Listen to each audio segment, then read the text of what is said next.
Hello, everyone. Welcome back to another episode of the DJ Sessions Presents the Virtual Sessions. I'm your host, Darren, and right now I'm sitting in the virtual studios in Seattle, Washington, coming in all the way on the other side of North America on the East Coast in Miami. We have Amal Nemer with us today. How you doing today, Amal? Hey Darren, I'm doing great. Super happy to be here with you. Yeah, absolutely. I want to give a shout out to the Relentless Beats team and your team for helping set up this interview today. I know you're super excited because you're going to be headed out our Yes. way here within the next few hours, 10 hours, whatever time frame zone it's going to fly you out here. And you're going to be in Arizona at Body Language. I believe that's in Phoenix, correct? Yeah, It should in be in Phoenix. Phoenix. I'm Yeah. super I love excited the to be city, been part of down it. there a number of times and love those Relentless Beats shows. Is this your first Relentless Beats show you're doing with them? I believe so. Yeah. Yeah. Yeah, I think so. I mean, unless I'm confused because maybe like once I didn't know the promoter or something, but I do believe this is the first one. Yeah. Yeah, well, they are one of the top leaders in the industry of putting on shows with, I believe, over 500 events a year. I just did an interview with Thomas and Ryan not too long ago, and I'm working very closely with them. We're super excited to be being a part of that partnership with Relentless Beats. So, congratulations on that. Thank you. You just had a new single released, Ain't Nobody, coming out.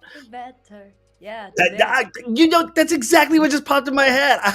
I love it when guests do that on my show and they say something or they do something like, how do they know what I'm thinking? And nobody knows the questions I'm going to ask. And I was just going to say, that takes me back to my old school days of breakdancing in the movie Break In, When not was the Breaking. original done? I didn't did my research, but that track is like yeah, like way back. I It just goes way dated back. myself. If I was listening to that as a kid, watching the movie Breakin', which came out in the '80s, Okay.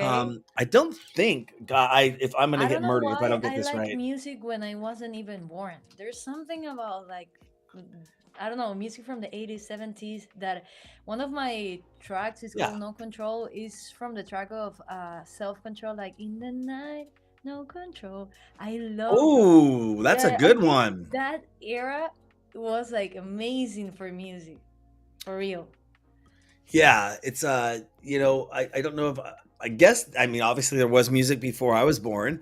I do Yeah. like music and listening to music that was not when I was born, but I think my musical tastes are vast in that nature, and I Yeah. love the one thing I love about electronic music though is you can listen to a well produced track from 35 years ago and say, was that just produced yesterday?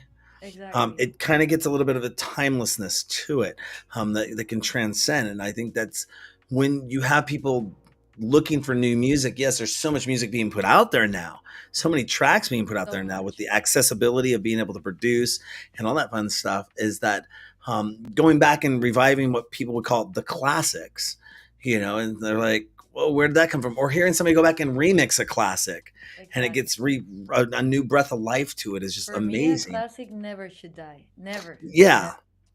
I mean, like, and there's this track that I still like. I hear it and I get the same nostalgia. It's called "Take on Me." Like, it's really famous.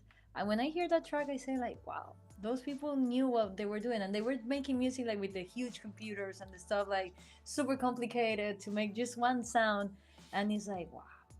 yeah, Now it's easier, but there's something about like when the exclusivity when you don't get something like that easy that makes them I don't know more valuable in time or something like that. Yeah. yeah. I grew up kind of with a lot of synthesizers and equipment and gear around myself. My brothers being in the band, and I was kind of the call me the geek. They were more analog, like guitars and bass and drums and things of that nature. I was more the synthesizer, rack mount, keyboard die like kid because I was like you could hit a button and it would go meow. Not like I was making a And then with cat the meow. cables that you had to put one Yeah, cable you had and to then put all the there's cables. still like some machines that use that technology and the sound is it is completely different. Like Hmm. I have two synthesizers here in my studio, and when I use them, the sound is completely different.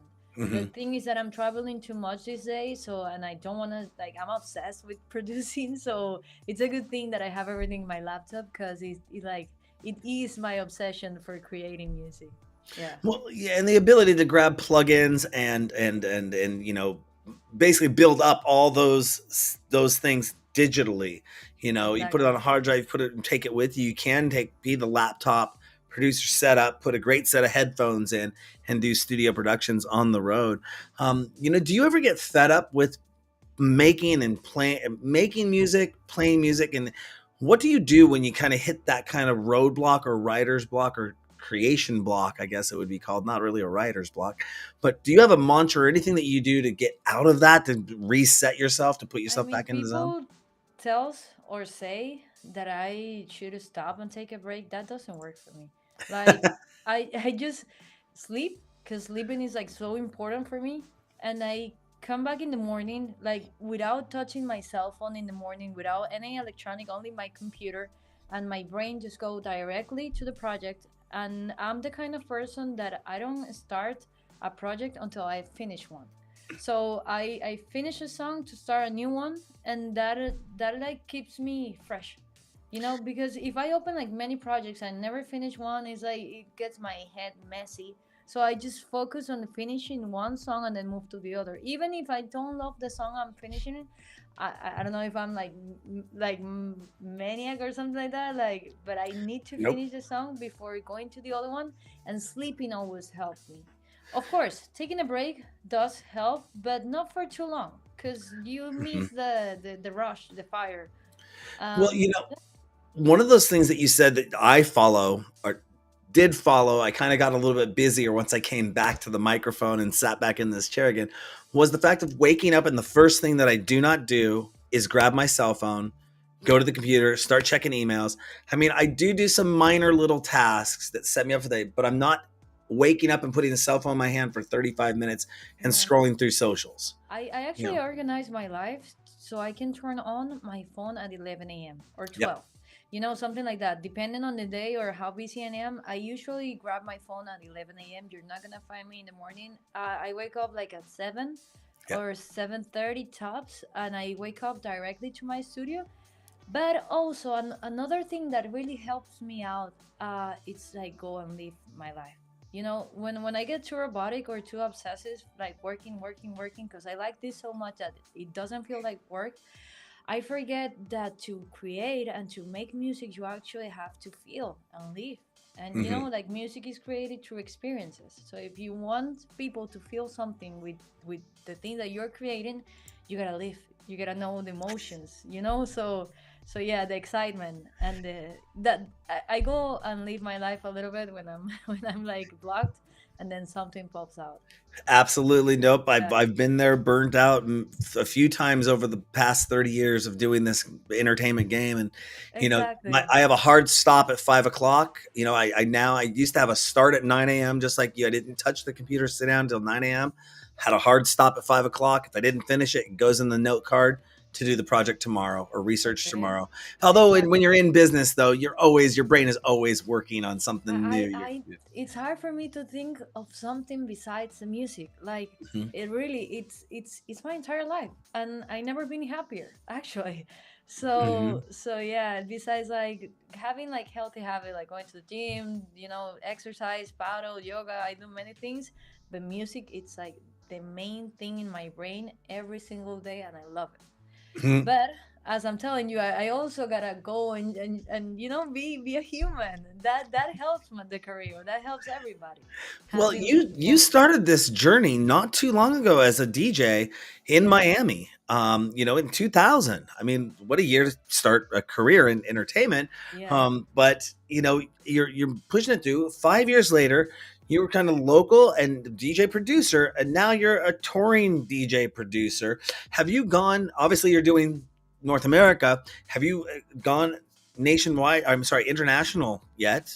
And are you looking yeah. to go international? I've been to Dubai already, Okay. Ibiza, Madrid, All the fun Thailand, spots. Indonesia, Bali, Colombia. I just did Mexico. I have been in many places, and I I take that as never a big yes. Yes, yes. I never like even imagined it, because I was like the kind of person, I wasn't like scared to travel or anything like that. It's just that it wasn't like something I had on mind that it was like going to happen. It just happened, and I was enjoying it. And my biggest worry it was that I was going to be away from my studio doing the things that I love the most, that is actually making music. Like when I play when I show the tracks, it's wow. But when I make the tracks, it's like super wow as well. I need both things for my mental health. So Hmm. I believe that I will always do music because I haven't found anything in life that makes me this happy. So That is awesome. They say you find something you love doing and find a way to get paid doing it, then you have happiness in that sense.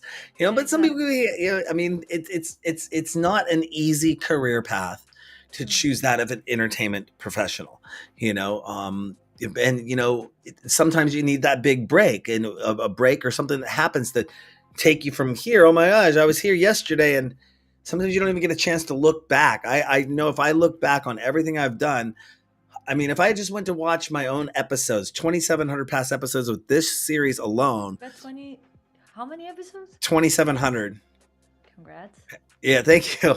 But if I had to spend 1 hour watching each one of them, or just putting them on in the background and did like five a day, it'd still take me like almost a year and a half to get through all my. That'd be every day. I'd have to listen to 5 hours of my own content a day, and I'm like, wow, and we're getting ramped up here to do a lot more as well, which is awesome. But what do you consider your biggest break that launched your DJ producer career?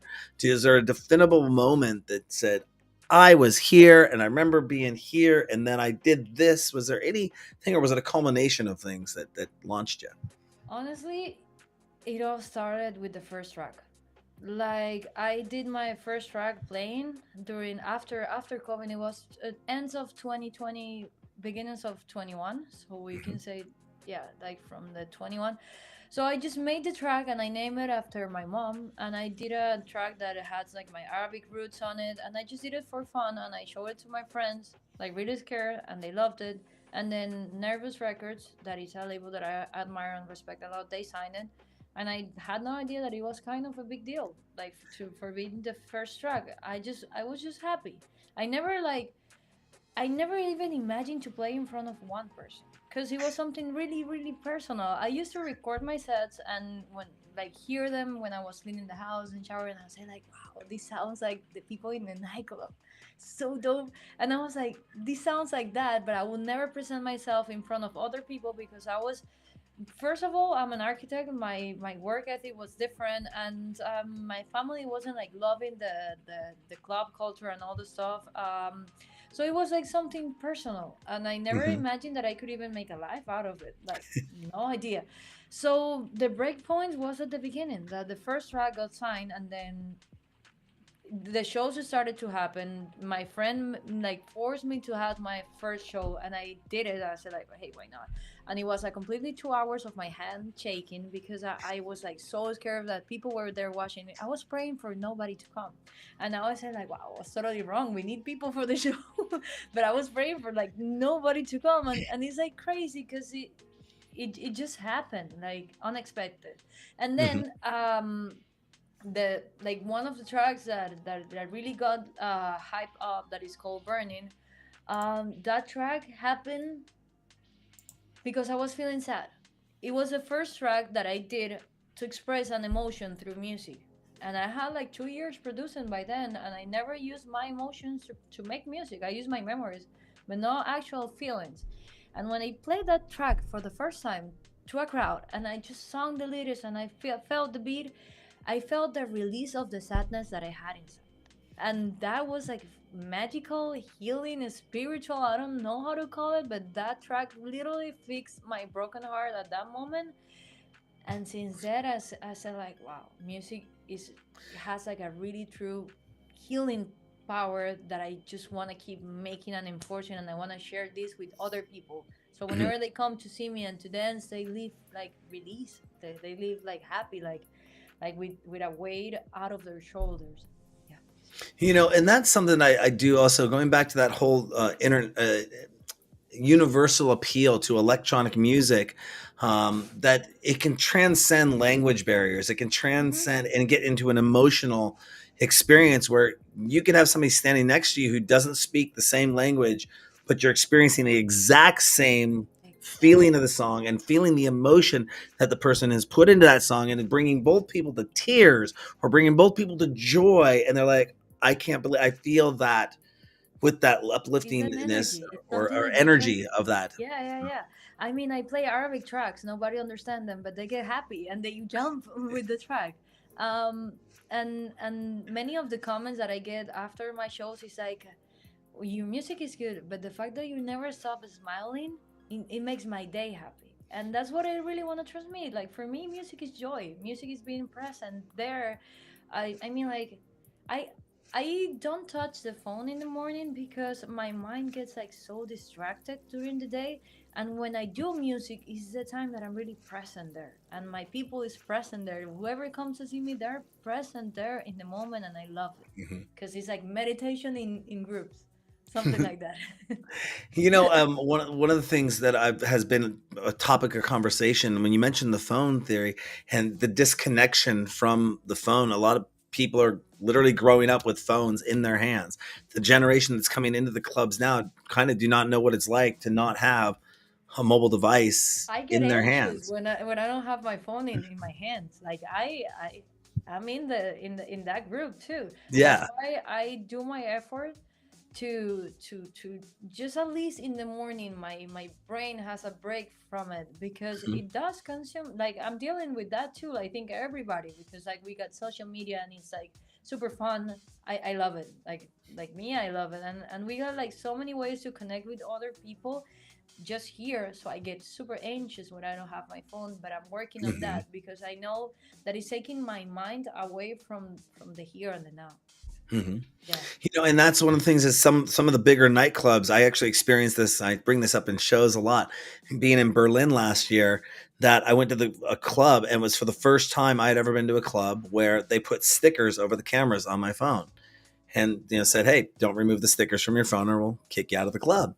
And there wasn't anything crazy going on in the club necessarily, but I'm not a person. I do video for a living. The last thing I want to do is be watching a show in a house night or something for Oh trans yeah, and be yeah, like,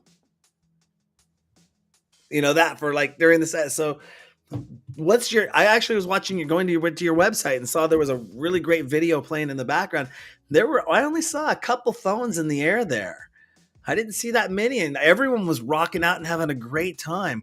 Um, when like I see phones in my show when I play like a track that is like unreleased and you have my vocal on it, I see the people, but then I don't know, I feel the connection. I do my best to connect with people, and we all jump together and we all go crazy together, and I put like some classic vocal and then I put only groove, and I don't know. I'm just so present in the moment that I think whatever you do, you're like a fountain of energy for another for the other people around you. mhm. So yeah, I think it all connects. I think we are a mirror from everybody. So yeah, I don't know if I'm like too deep or something like that, but No, that's my no. point of view on life. I think everything around you is just a mirror of what you have inside you. So Mhm. And yeah, when it comes to mirroring or influences, who's exactly. been one of your biggest influences when it comes to your career, and why? It's like everybody influence. Like besides myself and what I really like, I love Solomon. Like it has nothing to do with my sound. He's like techno and melodic and all the stuff, but the way he does whatever he wants, it's amazing for me. Like he really knows what he's doing and why he's doing it, and he really makes you feel something when he's playing. So I love that side of Solomon. I like an Argentinian guy. Like he's definitely my sound. His name is like Jay Delis. He's amazing, and he's also like, yeah, you can see his passion, and I love that about him. But the rest, let me think. I think those are my top two people or influences. And on lifestyle, I would say my mom and dad. Yeah, those guys are amazing. Do they dance to your music? They dance to my music. They Yeah, dance to your music? Right they're on. they're actually like they're getting remarried on November 7th. 50 years of marriage. So Wow. yeah, at the beginning I'm Arabic, so they were like, no, Arabic women, they don't do that, they don't do this. and all the culture things. But now they're so proud of me and everything I've done. So they asked me to play a 1 hour set in their wedding, and I have made the entire set with like tracks that I have made, Arabic tracks, edits like from their childhood stuff like that to my sound. So it's gonna be dope. It's gonna be the November 7th, and it's gonna be like a fire tech house track with Arabic vocals. And That is awesome. yeah, yeah, yeah, yeah. I'm so excited for that date. I'm gonna record it and put it on SoundCloud maybe. Mhm. Now, here's a question. In your opinion, do you feel that dance music sounds better at night? Or would you consider yourself more of a nighttime, or do you like to get that beach early sunset feeling, or the new daybreak kind of theory on? Where do you say I it maybe mean, sounds better at? depending on like if I play at daytime, I'm at afternoon or noon, and then at night say said, you will think I have like multiple personalities disorder because I think there's music for each time and place, and I really connect like with the environment. I like drums, I like percussion, I like tech house, I like dry groove. So depending on the like afters, I love to play at afters because the music is like more soft, but groovy and percussive, and I don't know. I think each set time has a vibe, and I like to play at like if you leave me for a 24-hour set, I will be happy. Like putting afro in the morning, maybe like some trumpets, and then I don't know. I love every hour. Even I And think the opening acts are art because you cannot go too crazy. You gotta make people fall in love with you, and I yeah. think the openers like decide how the party is gonna go, in my opinion. So Hmm. I think the opening acts are special, and you gotta know how to do them. Yeah, and they do say that I read something not too long ago that the art of the opening set is being lost, because they just want it's bang, bang, bang the whole way show go through rather than set the tone, and then let the show Yeah, go. I think it's a little bit easier when the party is already going because you just keep Hmm. boom, boom, boom. But making people fall in love with you and start dancing and start, like beginning everything, I think is a little bit harder, but it's nice. I like Hmm. to open as well, so just leave me with the mixer and I'll figure out. And do you prefer DJing at larger scale festivals or more intimate nightclub environments? Going, let's say intimate being 500 or maybe 1,500 or less. Large scale, maybe 1,500 or more. It depends. Like festivals is like an honor, and it's so dope because like everybody's there. But usually festivals are like 1 hour long sets, and I really like long sets because you can develop better the story, everything, Mhm. and you can develop like longer sets allows me to show. I told you that I make a lot of music, so imagine like I do make a lot of music. Like I got at least 230 originals and like 196 edits. So, and I like to play music from other artists because I think it makes a combination perfect. So, I really like long sets. And in festival, you don't have that. You have a great visuals and great show and everything. But yeah, I don't know. The nightclubs is like the connection with people is different because you got them like all here, and that feeling's brutal. I like both, but yeah, nightclubs are. Yeah, and you brought up something really a relevant point there about being able to have enough time to tell a story. I recently was looking at some sets that we recorded for our show the other day, and one of the DJs had sent me his set list, which was 12 songs for 1 hour. I'm like, that's what I grew up with, 12, 14 songs in an hour. Okay, tell the story. These other new guys, they're new, they're awesome, they're great, but they played 31 different tracks, 34 different tracks in an hour. And I'm like, No, I okay. And when so, you he know, gave me, yeah, no, you gotta respect the track. You yeah, gotta leave the track sound. Like you really gotta like. I wouldn't be able to do a back to back with somebody that is changing the track just when I started. No, you gotta.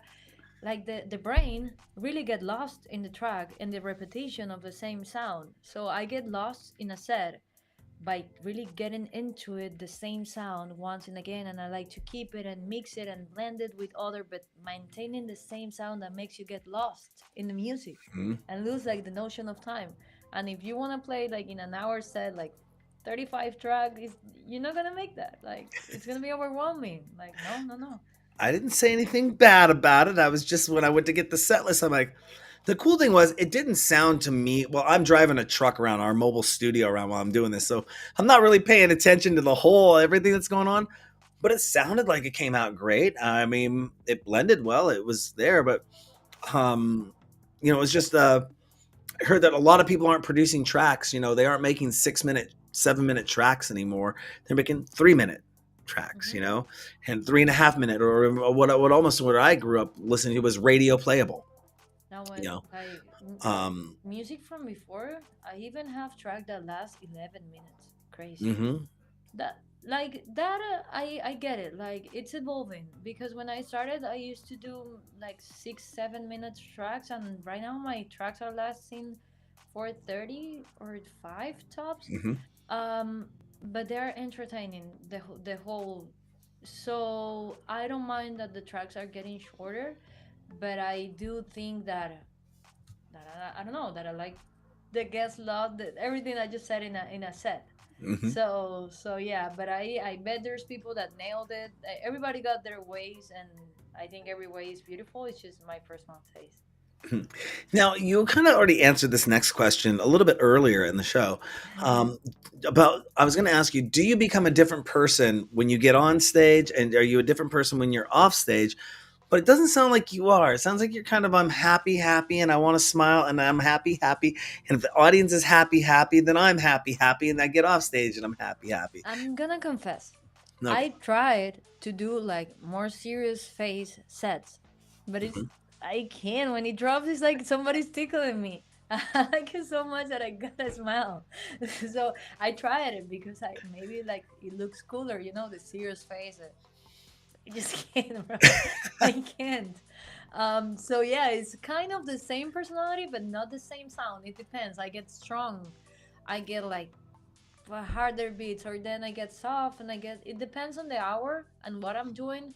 But like the story I'm telling you, I also have to like have these hype moments, like really hard, and then a moment of like rests or something like that, like break and chill, and then go hard again and do it like a like life, like a roller coaster, something like that. Mhm. Yeah. I don't. A lot of people confuse me and think that I'm, because I do a show called the DJ Sessions, that I must be a DJ myself, and I'm not. I only play Okay. one on TV. But when I get up on stage and I kind of like play around and I'm just messing around, um, You're I not. dance, I smile, I engage, I'm there, but I'm not DJing. It's kind of like a inside joke that if you ever see Darren on the decks, just know he literally is the DJ that presses the play button and then dances around and goes ha, ha, ha, ha. But it comes from when I first started the show, we were doing live streaming, and the DJs, they were so serious, or they didn't have, we were in a studio and they didn't have an audience to bounce any emotion or feeling off of, to feel if what they were playing was having an effect other than the chat room. And what can you get really from a chat room? And this is in 2009. So I would have to be on the side dancing for 4 hours, bouncing up and around, like setting the tone of the show, going, it really is popping off over here. And you can tell because you're watching me dance. And I do this for 4 hours with four different DJs dancing next to him on the show to kind of set the tone for the stage.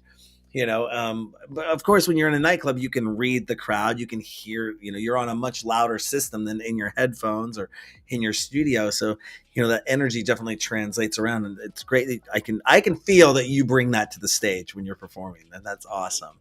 Um, The only moment that you're gonna see me like with a crazy face is when something isn't working properly. Like when the sound system is not where how it's supposed to be, when the CDJs are not like connected the way they're supposed to be connected, or their AirMX or something like that, because I'm really delicate with equipment. Like because I like to do a good show, and I prepare myself a lot to do a good show. And when something is like it's out of my hands, and I want to do this good show, it's like it gets into my nerves. So that's gonna be the only moment that you see me with a serious face. It's because something is not working properly, and it's getting in my nerve. But the rest, I'm always like, good, and I cannot help it. And like I just said earlier in the show, it's happened a couple times already. It's almost like that next question was set up to happen and you didn't know it was coming up, because my next question was going to be, what's the worst thing that's ever happened to you on stage? And I'm like, I he just gotta answered stop reading it. your mind. You read my mind. I don't know. Okay, That's just, what is the worst thing that's ever happened to you on stage that you've had to recuperate, recover from? Um, I mean, that or what else? Let me think of a crazy experience on stage. Some drunk guy like jumping in like on like I had to remove him, and that when the equipment is not working properly, that's like the worst things that could happen to me.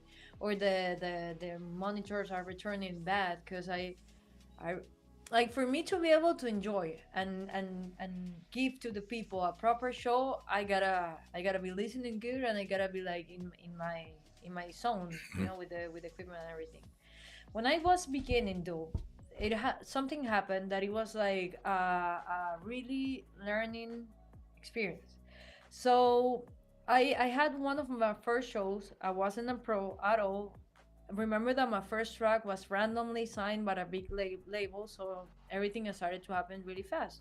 So I had a show in New York, and I was so excited. My first show, I had like 3 months play, and I said like, yeah, my first show. And then when I went to the show in New York, the mixer was analog, so it was like really really old for vinyls, and I had no idea that it was like something different or something like that. I was expecting the controller that I had in my house because I didn't like even had the chance to buy like expensive a CDJ or something like that. No, I had like a little controller, and I was expecting the same. And it was this mixer that you had to turn with it, with the rotary. I don't know how to call it, but it was like a really really really old mixer that I had no idea how to use. So I saw it, and I prayed because I had nothing else to do. And the CDJs were like the first CDJs, and it was like super weird for me. I was so new, and I nailed the show. I don't know how I made it work, but after that I took vinyls lesson because I said like, this is never gonna happen to me again. I gotta have the information if I want to do these like seriously and properly. So I learned how to play in vinyl after that experience, and because I wanted to get my ear better, because you gotta figure out the time and all the stuff. And I said like, wow, this is really gonna help me. So I went to the Always, and I learned how to play in vinyl. But that experience was like terrifying. Imagine it's like one of your first shows. You're super excited. People is there, and you didn't want it to anybody to see you at the beginning, and then you have people watching you with a thing that you don't know how to use. So it's yeah. Wow. yeah. Wow. I could That, not, that would, and it wasn't this like just, I'm just surprised that you're, they didn't, my question would be is, was there a writer involved or was no, it, I didn't even know what a you know, manager was. I had no idea of anything. I just knew that I like to play, and they were telling me to play New York, and all my friends were like, "Yeah, you're gonna play New York," and I said like, "Yeah." And when I go there, I don't know how to use this, so it was like wow. wow. But I figured out, and it was an hour and a half of my heart here, like here, like, and then people were like trying to talk to me, and I was like, just trying to figure it out, just looking at the mixer. It was a really, really old mixer with some, like, one of the first Pioneer CDJ that. So that night was a learning night, a really long and learning night. That hour and a half, it felt like 3, 4 hours, like 7 hours. And Yeah, then probably the night you learned the importance of having a writer and a tech check before you go. exactly. Yeah. What equipment do you have? No, I'm getting starting, opening up a, working with a new venue spot here in Seattle. And one of the things that, after all being backstage around, being around, working with all the promoters and wonderful companies that I've worked with over the years, is being able to put that this is our house equipment, this is our house gear. So Okay, you okay. aren't caught off guard. Anyone should know this. Or when I book somebody, it's like that automatic email is going right back to them saying, this is our house equipment, this is our house gear. I was you so know clueless that I think even if they told me the I wouldn't like checked it because I was like so yeah, yeah, clueless. That's the word. Like in the Happy Wonderland place. Yeah, I'm gonna have a show, and I wasn't like even checking the things. The name of the mixer, I don't know it, but like until now, that was the only time that I saw the mixer because it was not the zone or anything like that. It was like the buttons were literally this big, and you had to roll them. So pretty old. I don't know. I'll do the Google search after us. Yeah. yeah, no, it wasn't faders up and down, it was the dials. Exactly. Yeah, yeah, Yeah. yeah, yeah. So you know what I'm Hmm. talking about. Hmm. Yeah. Yeah, New York I is keep my ear to really the ground on some stuff. yeah. I'm impressed that you're not a DJ, honestly.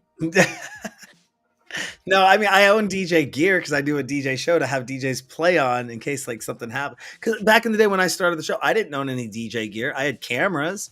I could do video production all day long, but a DJ show, I had to borrow a lot of gear from my friends. I think we started by using the CDJ 1000s, the MK3 1000s. So Okay. it's just CDs that everyone would put in there. Um, and then, as we upgraded, with my friend Sergi, he got the 2000s and we used those for a number of years. And then I looked at the 3000s. I'm like, I really need to do that. So I got an RX1 and an RR because they're nice, compact, and anyone can play on them. I have anyone around the world. If you know Pioneer, you can play on them. So I got that just to have some standardized equipment. Say this is what I have, because we work in a lot of tight places. But people get it. They're usually record boxed, which is awesome. They Yeah. can pop in a drive now and boop, let's go. But looking at getting 3000s or the new 3000, I'm like, I would. They'd And there's collect like dust. even a newer one right now, the Yeah, album the one. X Yeah. series.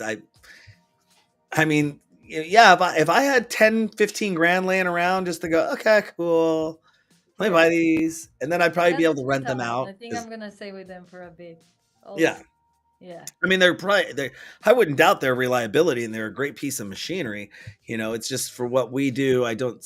We're not booking anyone big yet. I leave that up to all my promoter contacts that I know, like Relentless Beats. I let them handle all the gear requests and the rider requests.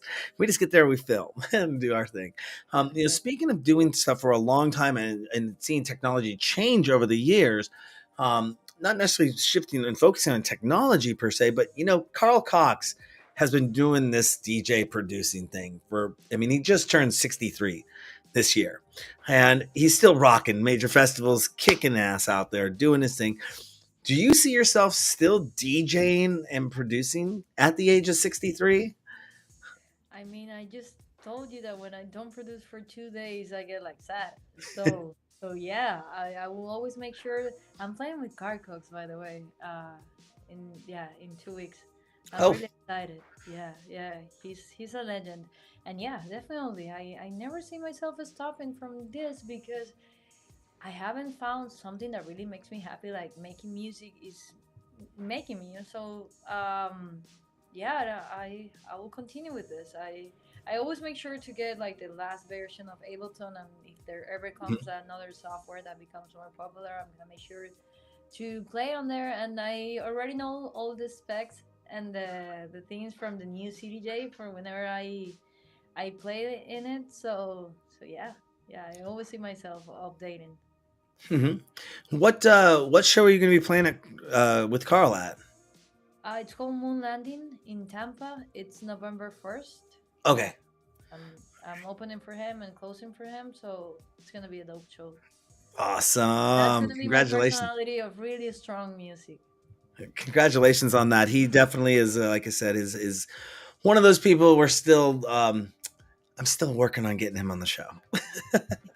That Yeah, will happen within the next I 6 months bet to a the year. information that he has is like really valuable because I did my research when I was starting on this music career. I always like to know history. I always like Hmm. to learn and stuff. Like I know about the computers of how they used to make the electronic music before. I studied like how Carl, like he really started making the DJ the cool person. So you remember the DJ used to be like hiding in the club and like in Oh a yeah, small cabin, absolutely. and he was the pioneer of moving the DJ to the middle of the room, and actually like Hmm. making the things. So yeah, and playing with him is like, uh, he's a legend. He's Hmm. great.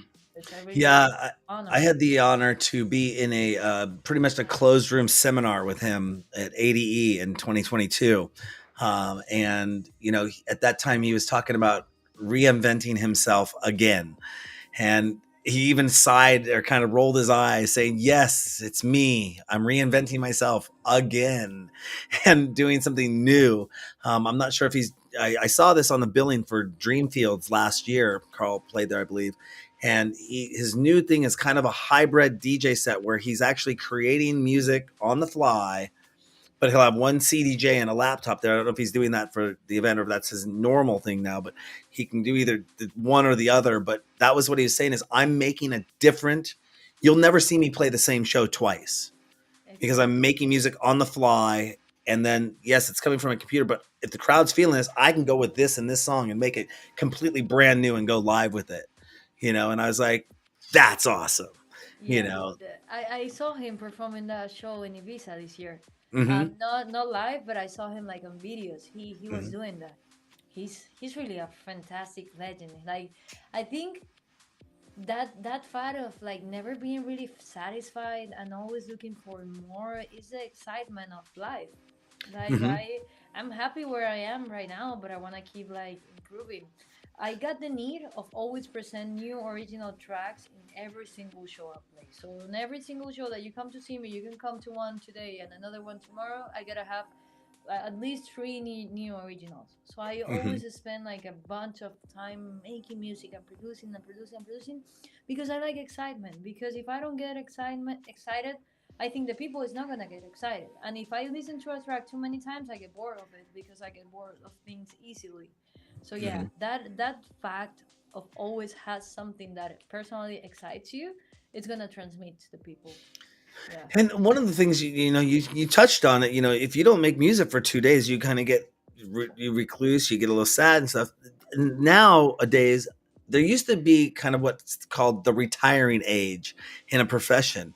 Oh, we just thought Carl's still doing it. He's 63 years old. Is he going to retire from this industry? Or is it going to suck him back in? Hey, Carl, you're 80. Get up on the decks.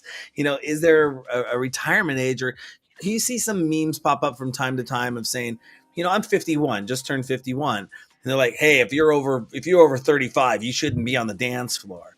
And it's like, Mm, you please, know, no, I don't think that. So, it's just, yeah, that retiring question that you don't have to nowadays because you can just keep doing this forever and ever and ever, and, I and, and, mean, and there's always going to be new technologies in a sense coming out to say, oh, wow, I'm going to go do this in virtual reality now. I mean, I don't know the future. Like I know what you're gonna ask me, and I answer it up front. But like to be honest with you, I don't know where I'm gonna be in 20 years or something. I have my expectation of life, but I'm always a person that thinks of the future. Like if you see my habits, I train every single day. I eat clean. I have like 2 years without drinking, stuff like that. It's my personal decision, but Mhm, like I really take care of myself because I want to be healthy in the future. So I'm a person that really thinks of the future. And from what I have been seeing is that the people that retires, they get like they can be good today and they can be like super bad in a year. Because when you stop doing things and when you stop having goals, it's like, what are you here for? Like from the things that I see from the outside.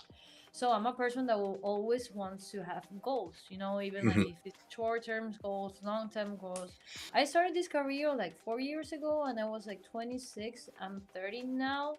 And I hmm, did my research because everybody I met, it was like 15 years old when they started, or 14 years old, 12 year, or the father was a musician. And my family has nothing to do with music, so I named Solomon because he started like at 28, 27. He started late for Mm-hmm. what normally people start, and look at him right now, you know. So I don't want age to never be something that I really care in my life to do the things that I really want to do.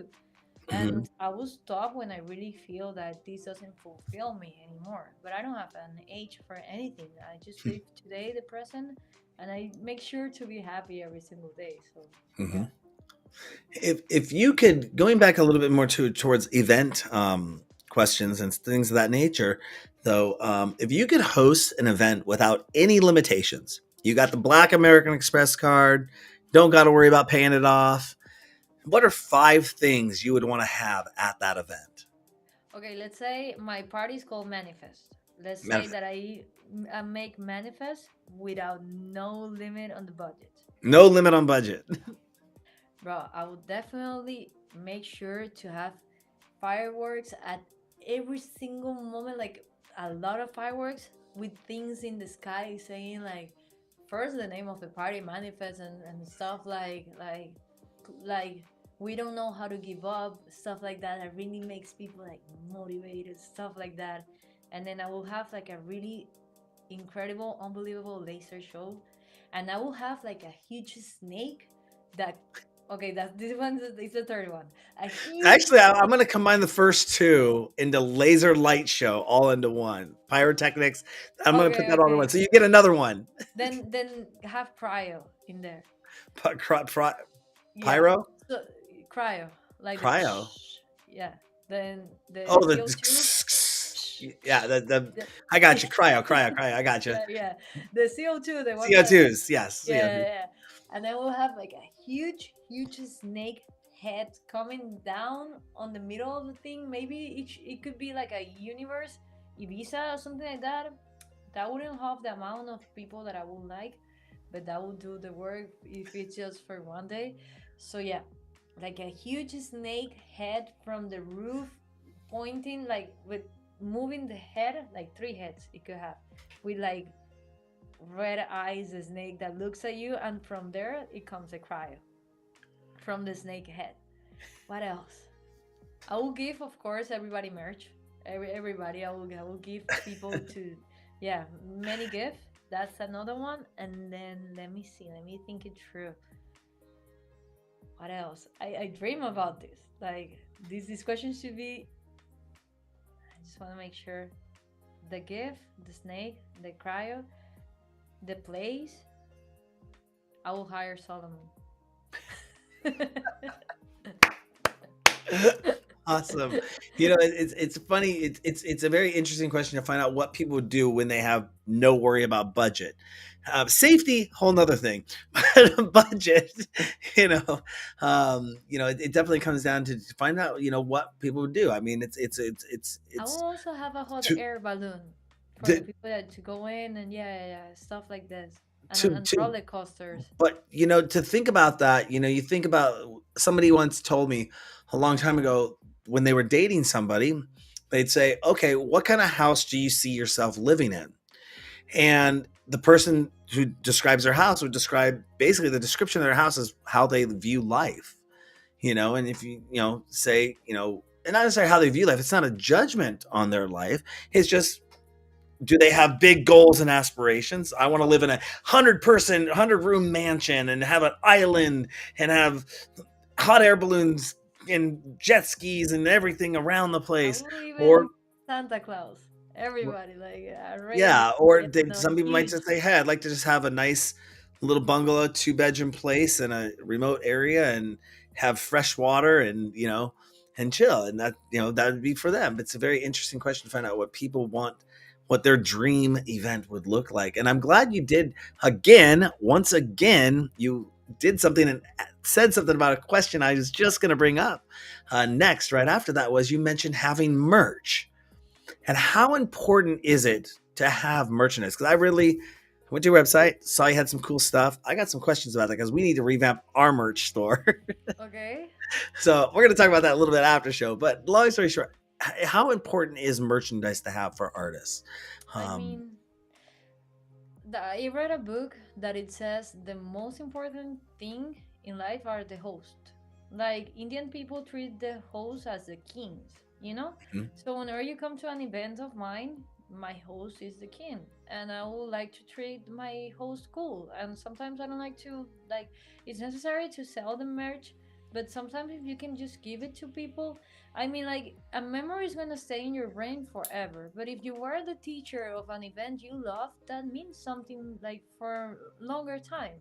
And I think the most important thing that you always gotta have on mind is to stay in people's life as long as you can. With a, of course, if you're a good memory, you know, like so you go to manifest. You had the night of your life, then they give you a shirt, you see that shirt, you're gonna go want to go to the next manifest because you're seeing the shirt, you're remembering those memories, the happiness with your friends and stuff like that. So yeah, I think merch is important if you want to be remembered like for at least a little bit longer. mhm. No, I have a few shirt. I have a very strict policy. If I don't wear other people's logos on things I do, I have like 5 or 6 logos. Of course, I'll wear a DJ Sessions logo, Okay. you know. But I wear Apple logo because I used to work for Apple. I wear there's an event that I was part of up here in the Pacific Northwest called Cascadia, and I would get volunteer shirts all the time. It was those volunteer shirts that I would walk around town in, and people said, "Oh, that's a Cascadia volunteer shirt." I remember I was there at that one, and all the magic that happened at those events, were just Right. really awesome. So your translation to yes, having that memory that you can trigger somebody else's memory by seeing it, then you're like, you get re-triggered by not only knowing you're wearing it, For but then they bring example, it up. Nervous, the ones that signed my first record, I always wear their t-shirts with proud, you know, it's people that did good in my life. So Yeah. I want to bring them up. So yeah, merch is important, 100%. Hmm.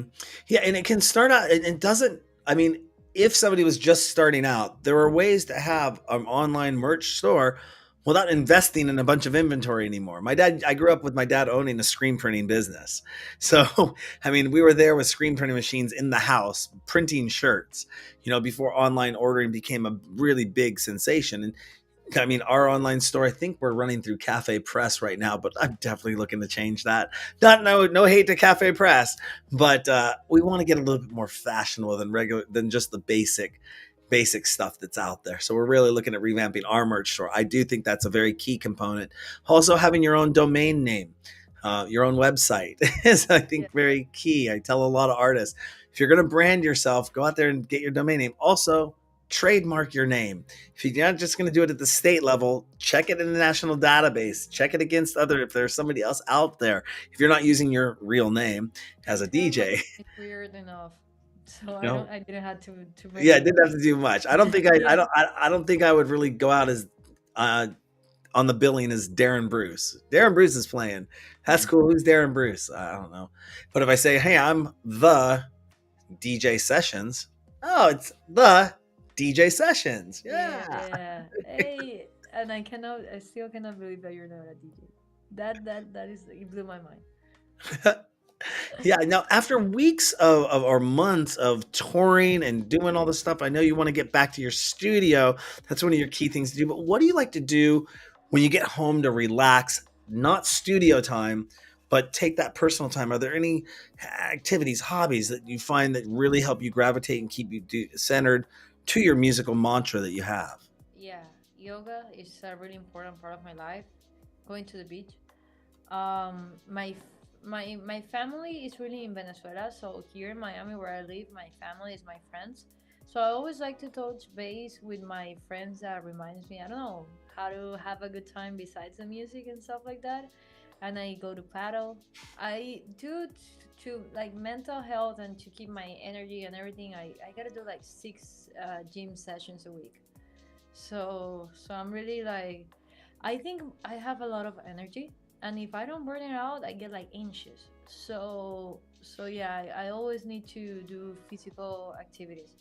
Mhm. I play paddle, I do yoga, I go to the beach, I do everything that I can to enjoy nature, and I like to go to parties. I really like to go to parties. Yeah. definitely know about going to parties, and I do know a little bit about yoga. My personal trainer, she's into yoga, and I've been to a few different types of sessions with her.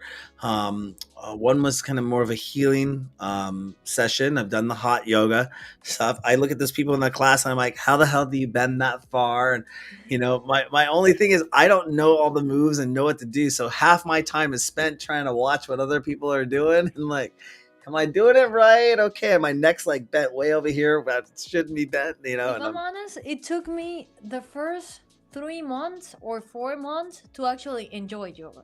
The first 2 months, I was like, wow, this is not an hour. This is like 12 hours. Like, it was like super long.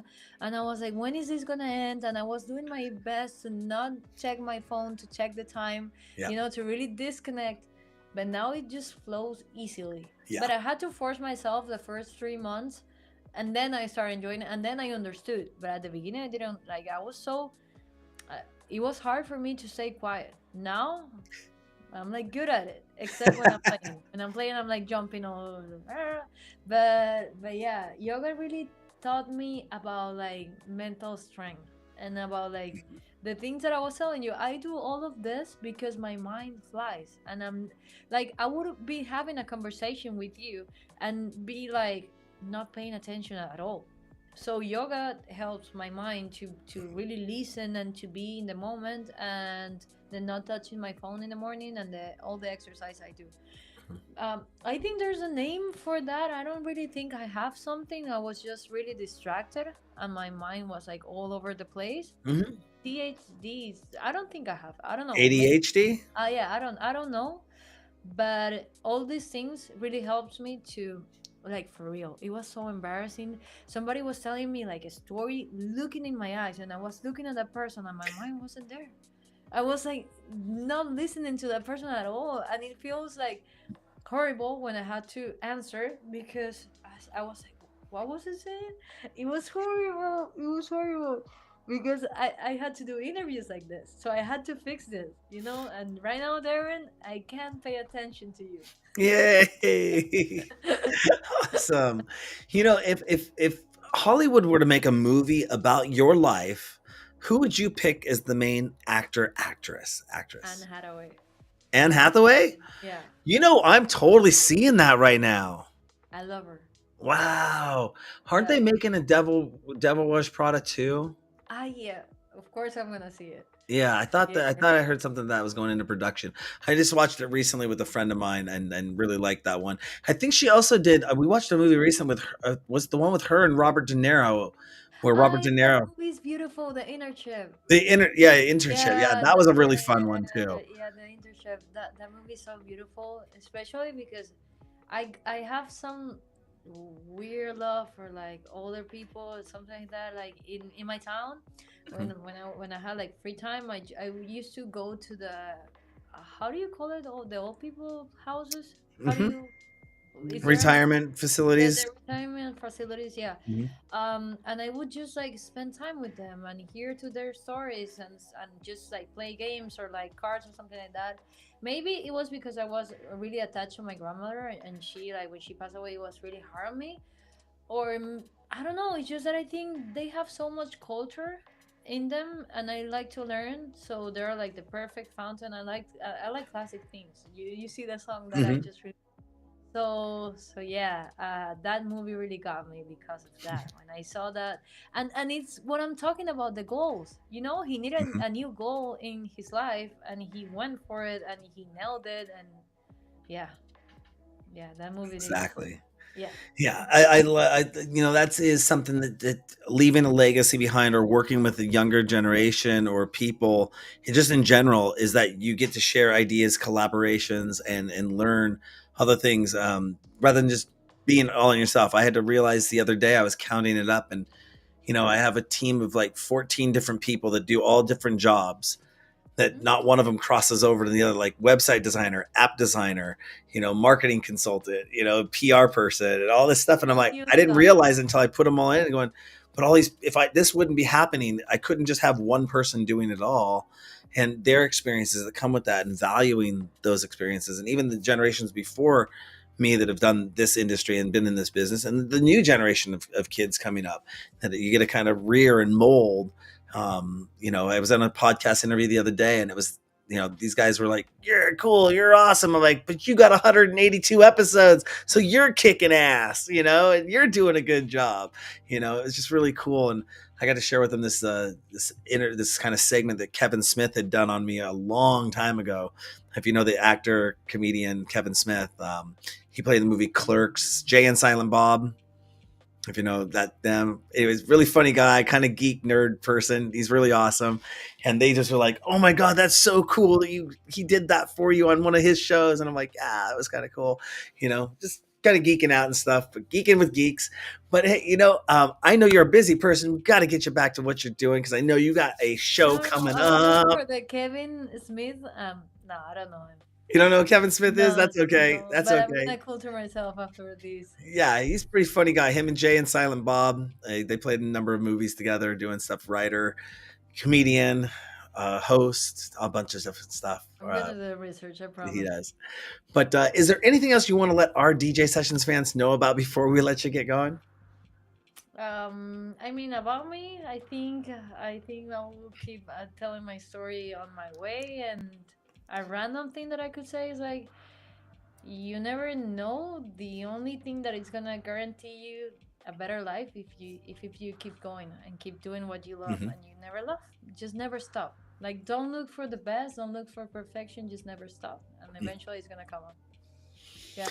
They say that it takes 10,000 hours of doing something to become a master at that Yeah. particular thing. I definitely have more than 10,000 hours, and it sounds like you put a lot of time and effort in. I mean, I don't want to go through the math, but if we calculated, okay, this many days, you're working on being a master. You already are a master of what you're doing, and congratulations on the success that you've had in a short amount of time, too. Like you said, you didn't start this off 15 years ago. This is just something. I think it uh, helps like to not have expectations. Just do it out of love, and then eventually things that are meant for you are gonna happen. That's Mhm. it. Yeah. Yeah. And if people want to go see you and make and smile tomorrow night, they're going to be going to Phoenix, Arizona for Yes. that body language show with Relentless Beats. Again, super excited to hear you be playing down there. And, where's the best place people can go to find out more information about you and what you have going on? I will say my Instagram. Okay. That's it right there. Yeah, that I is always point the wrong way. that Instagram. That is Yeah. Instagram. And spell it out for us just so our DJ Sessions fans know. That way it'll go into the transcription. What the Your my name? Instagram. Yeah, AMAL.NEMER. Amal. Awesome. Hey, AL.NEMER. I'm going to get What's my this name right. again? I'm going to say this. I'm not going to murder it. It's Amal Nemer Yeah, you got it. You got it. coming in from Miami. Thank you very much for being on the show today. We'll definitely be following up with you and what you got going on with your career. Super excited to have you here today and really appreciate it. Thank you, Darren. You're welcome. On Bye. that note, don't forget to go to our website, thedjsessions.com. Right there. Check us out. All our social media is there. 700 news stories. Oh, there's going to be a bunch of Relentless Beat shows up on that website as well. Live interviews just like this, exclusive mixes, and more at thedjsessions.com. Got a lot of stuff coming out for you. Got a big press release coming out with some new stuff too. So we're super excited. But all that and more is at thedjsessions.com. I'm your host, Darren, coming to you from Seattle, Washington. That's Amal Nemer. Yeah, got it right. For the Yes. DJ sessions. You And got it. remember, on the DJ sessions, the music never stops.